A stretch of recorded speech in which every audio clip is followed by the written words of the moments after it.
Assalamualaikum warahmatullahi wabarakatuh. Alhamdulillahi rabbil alamin. Wassalatu wassalamu ala asyrafil anbiya'i wal mursalin Sayyidina wa maulana Muhammadin nabi wa ala alihi wa sahbihi ajma'in. Sebelum memulai pembelajaran kita pada hari ini, marilah kita berdoa bersama-sama. Semoga materi yang kita pelajari nanti bisa mudah dipahami dan dapat kalian amalkan. Berdoa dimulai. Bismillahirrahmanirrahim.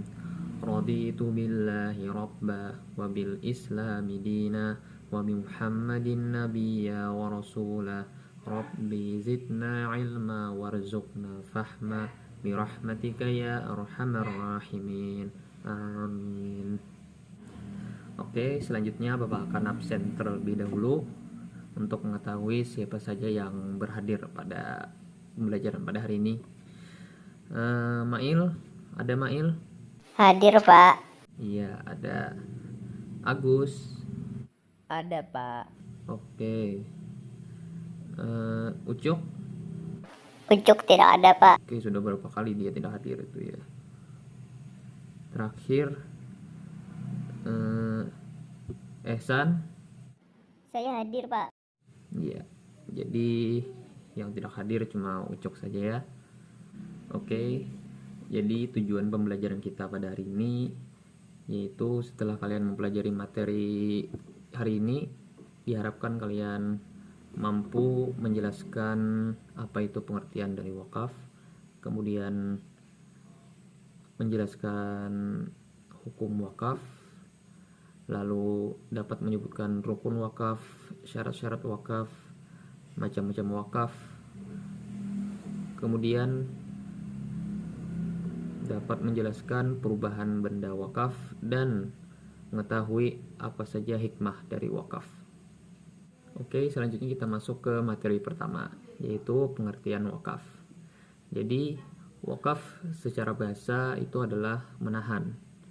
Sedangkan menurut istilah, wakaf itu adalah memberikan suatu benda ataupun harta yang dimana harta tersebut dapat diambil manfaatnya bagi kepentingan masyarakat untuk mencapai keridhaan Allah Subhanahu wa taala. Sesuai dalam firman Allah pada surah Al-Hajj ayat 77. Bapak bacakan. A'udzubillahi minasyaitonirrajim. Bismillahirrahmanirrahim. Waf'alul khaira la'allakum tuflihun. Yang artinya, dan berbuatlah kebajikan agar kamu beruntung. Quran surah Al-Hajj ayat 77. Juga ada pada surah Ali Imran. Bismillahirrahmanirrahim.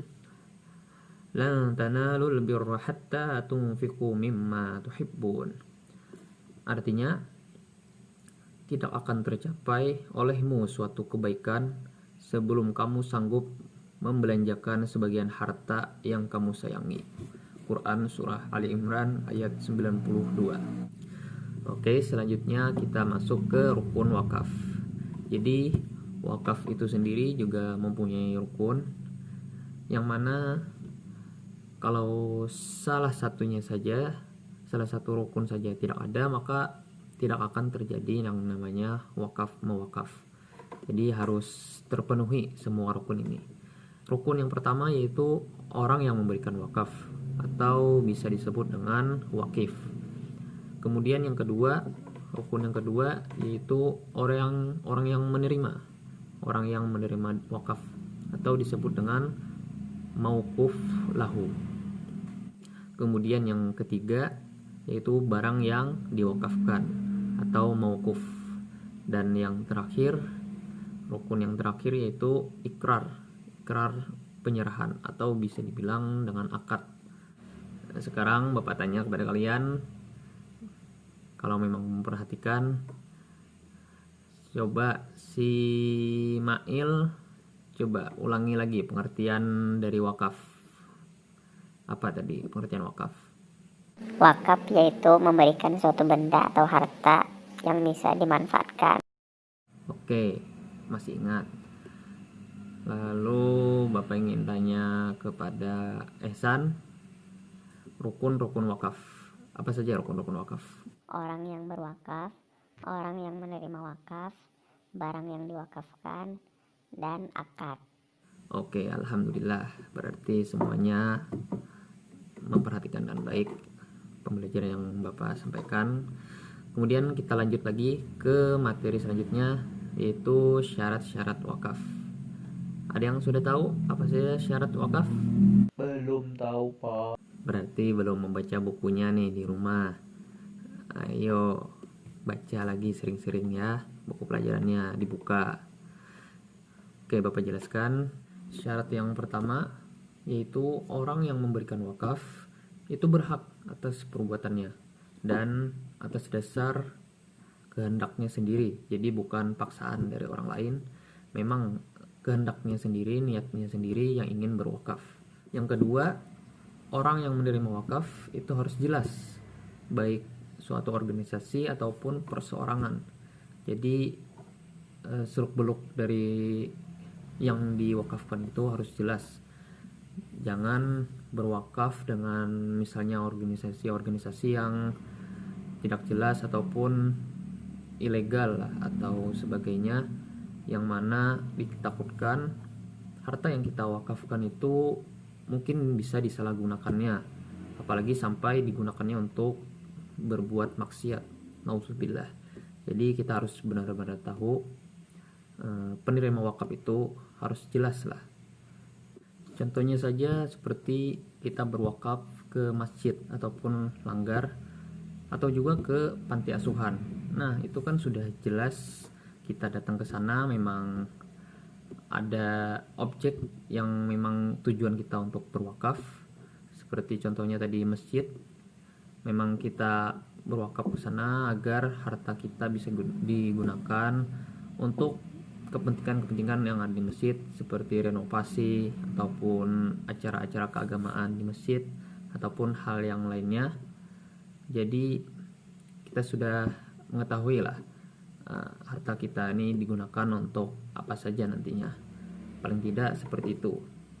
Kemudian syarat yang ketiga yaitu benda atau barang yang kita wakafkan itu berwujud nyata pada saat kita serahkan. Jadi contohnya saja seperti uang, dimana uang memang sering kita gunakan untuk berwakaf, jadi berbentuk nyata. Kemudian syarat yang terakhir atau yang keempat, adanya ikrar ataupun akad yang jelas, dan dianjurkan menggunakan media tertulis seperti surat menyurat ataupun lain sebagainya. Namun ini mungkin berlaku untuk orang yang berwakaf dengan jumlah yang besar. Kalau seandainya seperti kebiasaan kita di Kalimantan Selatan yang berwakaf di pinggir jalan tersebut hanya dengan uang 1.000 ataupun 2.000 atau 5.000, itu mungkin tidak diharuskan ya menggunakan akad tertulis karena jumlahnya tidak terlalu besar. Selanjutnya kita masuk ke materi macam-macam wakaf. Ya, Mail, sebutkan apa saja? Sebutkan macam-macamnya saja. Ada wakaf khusus dan wakaf umum. Oke, terima kasih Mail. Jadi seperti yang Mail katakan tadi, wakaf dibagi menjadi dua, yaitu yang pertama wakaf ahli atau wakaf khusus, dan yang kedua yaitu wakaf khairi atau wakaf untuk umum.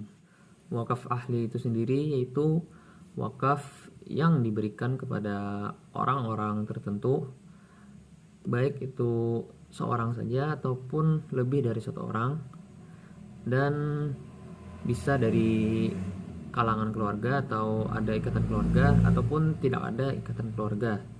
Misalnya memberikan wakaf kepada tokoh agama, tokoh masyarakat, ataupun orang-orang penting lainnya.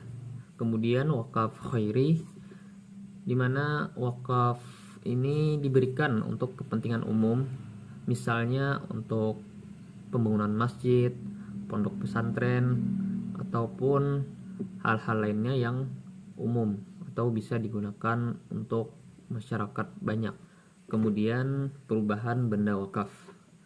Kalau menurut Imam Syafi'i, menjual ataupun mengganti barang wakaf untuk alasan apapun itu tidak diperbolehkan, bahkan terhadap wakaf ahli sendiri atau wakaf khusus. Sementara menurut Imam Malik dan Imam Hanafi, mereka membolehkan barang wakaf itu untuk dijual ataupun diganti dengan sesuatu yang lain, namun dengan syarat-syarat tertentu. Yang pertama yaitu dari pewakaf sendiri itu mensyaratkan dapat dijual ataupun dapat diganti dengan barang lain pada saat berlangsungnya pewakafan. Kemudian syarat yang kedua, barang wakaf sudah berubah menjadi barang yang tidak berguna. Artinya tujuan orang untuk menukarkan atau mengganti barang wakaf tersebut karena ada alasannya itu barang tersebut tidak dapat digunakan lagi atau tidak bisa dimanfaatkan, sehingga boleh untuk digantikan atau dijual. Kemudian yang ketiga, apabila penggantinya merupakan barang yang lebih bermanfaat dan lebih menguntungkan. Jadi diharuskan ya, jika ingin menggantikan barang dari wakaf, itu penggantinya atau pengganti barang dari wakaf tersebut harus lebih bermanfaat lagi, harus lebih menguntungkan untuk kemaslahatan bersama. Yang terakhir yaitu hikmah wakaf. Untuk subtema ini Bapak minta kepada kalian semua untuk mencari apa saja hikmah wakaf. Silakan cari di buku ataupun search di Google atau dimanapun kalian boleh cari. Nanti kalau sudah dapat, kalian jelaskan apa saja hikmah dari wakaf tersebut. Oke, silakan Bapak beri waktu 5 menit. A few moments later. Oke, waktunya sudah habis. Silakan Bapak persilakan untuk Ehsan terlebih dahulu. Jelaskan apa hikmah dari wakaf. Hikmahnya yaitu menanamkan sifat zuhud dan melatih untuk menolong kepentingan orang lain. Oke, bagus. Kemudian Mail, sudah dapat apa hikmahnya? Memotivasi orang-orang agar berlomba-lomba dalam berbuat kebaikan.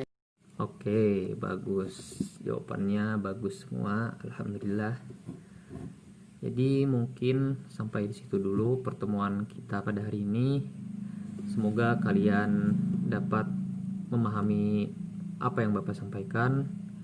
Semoga bisa dilaksanakan ataupun dipraktekkan di kehidupan bermasyarakat kalian. Dan sebelum mengakhiri pembelajaran kita pada hari ini, marilah kita berdoa bersama-sama. Berdoa dimulai. Bismillahirrahmanirrahim.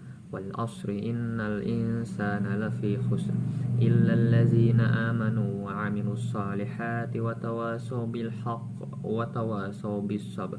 Rabbana atina fid dunya hasanah wa fil akhirati hasanah wa qina azabannar. Amin. Salah hilap mohon maaf. Assalamualaikum warahmatullahi wabarakatuh.